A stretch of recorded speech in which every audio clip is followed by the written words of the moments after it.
A body starts from rest at time t is equal to 0. The acceleration time graph is shown in the figure. The maximum velocity attained by the body will be. बात हो रही है एक body के बारे में जिसकी शुरुआत होती है time t is equal to 0 पे, तो रेस्ट पर है तो जाहिर सी बात है इसकी वेलोसिटी हो जाएगी 0।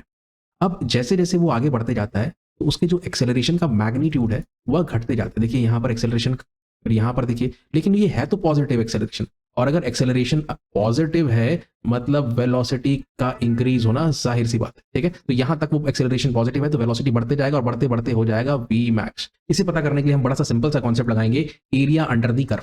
तो देखिए ये एरिया अंडर दी कर्व जो है between the limits x1 and x2 निकालने का ये तरीका है। ए बराबर होता है dv/dt, उसको मैंने कुछ इस प्रकार से लिखा। अब अगर मैं यहाँ पे लिमिट लगा दूं, मैं कहता हूं time t is equal to 0 पे velocity 0, t is equal to 11 seconds पे वेलोसिटी मैक्सिमम, तो 11 सेकंड्स पे वेलोसिटी मैक्सिमम है। तो मुझे साफ साफ दिख रहा है कि ये और कुछ नहीं स्वयं एरिया है। और अगर आप ध्यान से देखो तो ये जो एरिया है इसको कैलकुलेट करना बड़ा आसान है, half of base into height. ये हो गया बेस, ये हो गया हाइट, आंसर आ गया 55। दूसरा तरीका क्या है?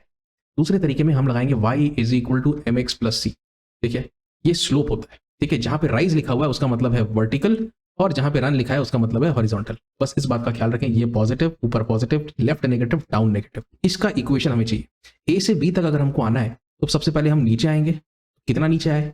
तो सर हम 10 कदम नीचे आए, तो राइज में, ठीक है, कहाँ गए नीचे, तो -10 लिखेंगे। अब हम 0 से इस तरफ जाएंगे।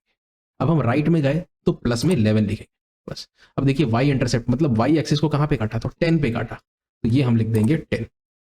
इस एक्सेलरेशन को उठा करके आपको यहाँ पे रख देना है, ठीक है, और आपका काम हो जाएगा। इंटीग्रेट करना है, ये t²/2 आ जाएगा, यहाँ पे t आ जाएगा।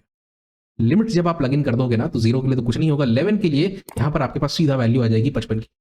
हो सकता है कुछ बच्चे ये बोले कि सर मुझे ये डेफिनेट इंटीग्रल नहीं यूज करना है, मुझे इनडेफिनेट इंटीग्रल यूज करना है। dt को इस तरफ लेके जाएंगे।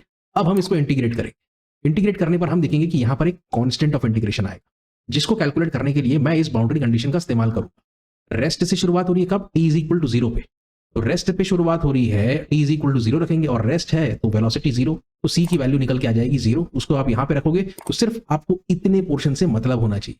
तो यहाँ पर v की वैल्यू आप कैलकुलेट करेंगे कैसे? t का वैल्यू रखेंगे 11, तो ये v मैक्स निकल करके आ जाएगा 55 मीटर पर सेकेंड।